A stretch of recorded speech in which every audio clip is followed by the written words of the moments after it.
Perde il primato in classifica la Fortitudo Moncada ieri nella partita contro il Treviglio.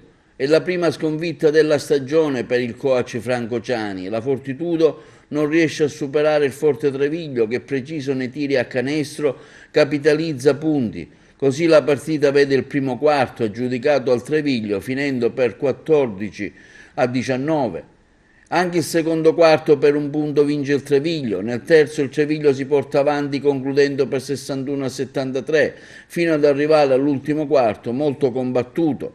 La Fortitudo mette tutto quanto è possibile nel suo gioco, ma non riesce mai a superare la forte squadra del Treviglio, che con molta determinazione porta a casa la vittoria. Finisce così la gara per 83-91. Le prossime due partite saranno giocate fuori casa dalla squadra del coach Franco Ciani.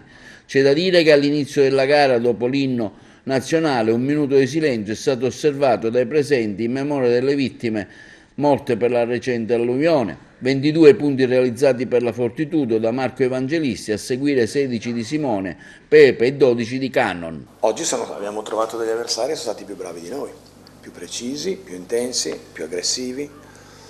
Una squadra che ha tirato col 70 e passa per cento da due, col 56% dal campo, una squadra vicino al 40% da 3 punti, una squadra che ha sbagliato pochissimo, che ci ha aggredito.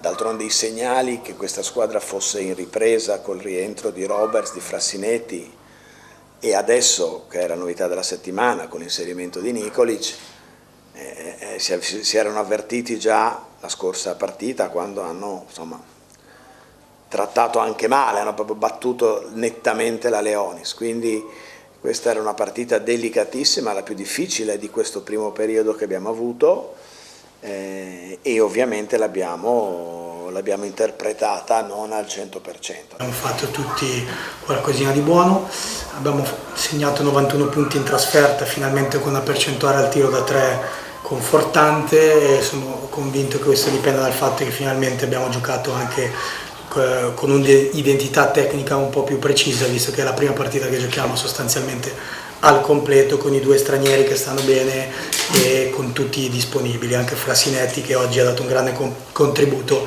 finalmente è il giocatore che noi sognavamo che fosse, quindi un giocatore che esce dalla panchina e fa le cose importanti quando conta. Quindi una bella partita di sacrificio, siamo stati bravi nel secondo tempo a controllare i rimbalzi perché avevamo concesso 10 rimbalzi d'attacco